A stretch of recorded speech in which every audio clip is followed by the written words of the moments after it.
தமிழகத்தில் கூட்டுறவு துறையில் ஏற்பட்டுள்ள வளர்ச்சி பாராட்டுக்கு உரியது. அண்மையில் எங்கே பார்த்தாலும் கூட்டுறவு சங்கங்கள் நாளுக்கு நாள் அதிகரித்து வருகின்றது. இவை எல்லாம் திறம்பட பணி ஆற்றினார்கள்.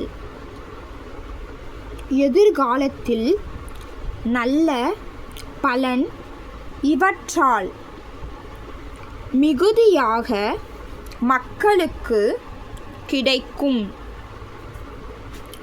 அதனால்தான் கூட்டுறவே நாட்டு உயர்வு என்று நம் பெரியவர்கள் சொல்லி இருக்கிறார்கள். அதனால் கூட்டுறவு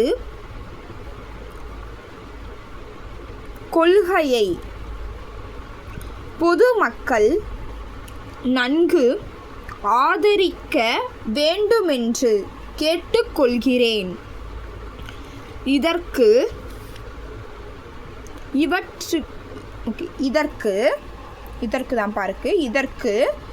காரணம் இவை மக்களுக்கு சேவை செய்ய வேண்டுமென்ற கொள்கை அடிப்படையில் தொண்டாற்றி வருகின்றன.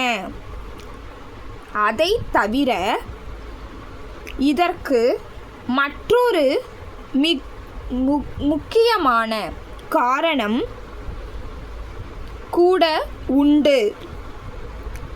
இதிலே தனிப்பட்ட நபர்கள் எவரும் லாபம் அடைய வாய்ப்பு இல்லை.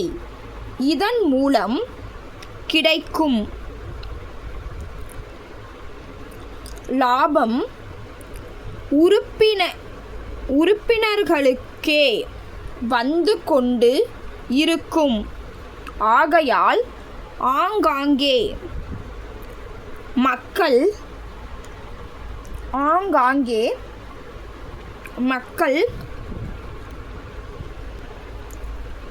ஒன்று கூடி இத்தகைய கூட்டுறவு சங்கங்களை ஏற்படுத்த பெருவாரியாக முன் வர வேண்டும். நம்முடைய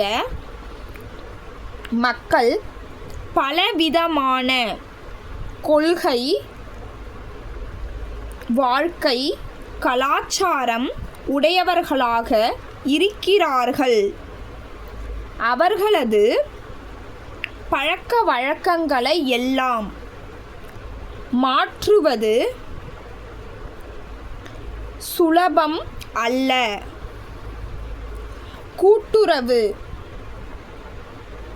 கூட்டுறவு நிறுவனம் என்பது பொதுவான அமைப்பு. அதை அதிக அளவில் உபயோகப்படுத்திக் கொண்டால் அதிகமாக பலன் பெறலாம் என்பதை மக்கள் உணர வேண்டும். கூட்டுறவு இயக்கத்திற்கு போதுமான ஊக்கத்தை அரசாங்கம் எப்பொழுதும்